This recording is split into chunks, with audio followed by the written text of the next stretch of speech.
রেমালের জেরে গাছ উপড়ে বিপত্তি রায়গঞ্জ শহরে। সোমবার দুপুরে রায়গঞ্জের ৫ নম্বর ওয়ার্ডের তুলসীপাড়া এলাকার ঘটনা। জানা গেছে, এলাকার পৌরসভার জলের প্রকল্পের অফিসের গেটের সামনে দীর্ঘদিনের পুরনো একটি কৃষ্ণচূড়া গাছ আচমকায় দমকা হয় উপড়ে পড়ে যায়। এতে বিদ্যুতের তার ছিঁড়ে যায় ও অফিসের প্রাচীর ভেঙে যায়।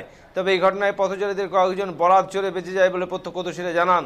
বর্তমানে বিদ্যুৎ দপ্তর ও পৌরসভা গাছ কেটে সরিয়ে বিদ্যুতের তার ও খুঁটি মেরামতির কাজ শুরু করেছে। এলাকায় এখনো বিদ্যুৎ বিচ্ছিন্ন হয়ে আছে।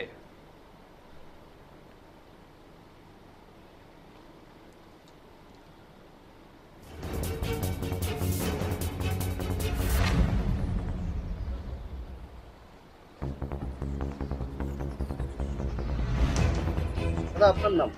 আমার নাম শঙ্কর মৈত্র। দেখুন, এখানে তো কাল থেকে তো রাত্রি থেকে ওয়েদারটা খারাপ ছিল, হ্যাঁ, হাওয়া হচ্ছিল, তো হঠাৎ করে একটা দমকা হাওয়ার মতন এলো, গাছটা পড়ে গেল আর এটাই।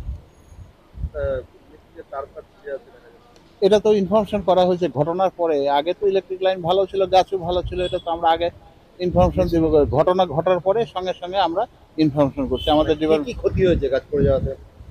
প্রথমত ক্ষতি হয়েছে, ধরুন ওখানে প্রাচীরটা ভেঙে গেছে। তারপরে এখানে ওই বাইরে কিছু মোটরসাইকেল ছিল, আমাদের ডিপার্টমেন্টের মোটরসাইকেল না, যদিও বাইরে, হ্যাঁ, মোটরসাইকেলের কিছু ক্ষতি হয়েছে। এগুলোর ক্ষতি, ইলেকট্রিক তার ছিঁড়ে গেছে, ইলেকট্রিক তালে ক্ষতি হয়েছে। কানেকশন তাহলে হ্যাঁ, অফ করে দিয়েছে।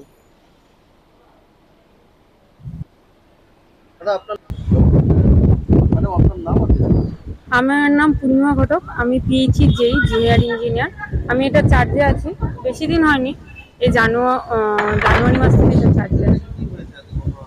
এই গাছটা হঠাৎ করে ভেঙে পড়ে গেছে। পড়ার পরে আমাকে জানানো, এখানে যারা গার্ডে আছে ওনারা আমাকে ফোন করে জানায়। গাছটা অনেকদিন পুরনো গাছ ছিল। এবার আমি আমার উপরে দপ্তরে যারা উপরে আছেন আধিকারিক, ওনাদেরকে জানিয়েছি। ওনারা বন দপ্তরকে জানিয়েছে। বন দপ্তরের লোকের, মিউনিসিপ্যালিটি থেকে কিছু লোক এসে গাছটা কেটে দিয়ে গেছে। এবার বন দপ্তরের লোক এসে গাছটা নিয়ে চলে গেছে। ক্ষয়ক্ষতি সেরকম তো আমি আসার পরে কিছু দেখিনি যে ক্ষয়ক্ষতি হয়েছে, বরং পিএইচি প্রাচীরটা, আমাদের যে প্রাচীরটা আছে প্রাচীরটা ভেঙে গেছে।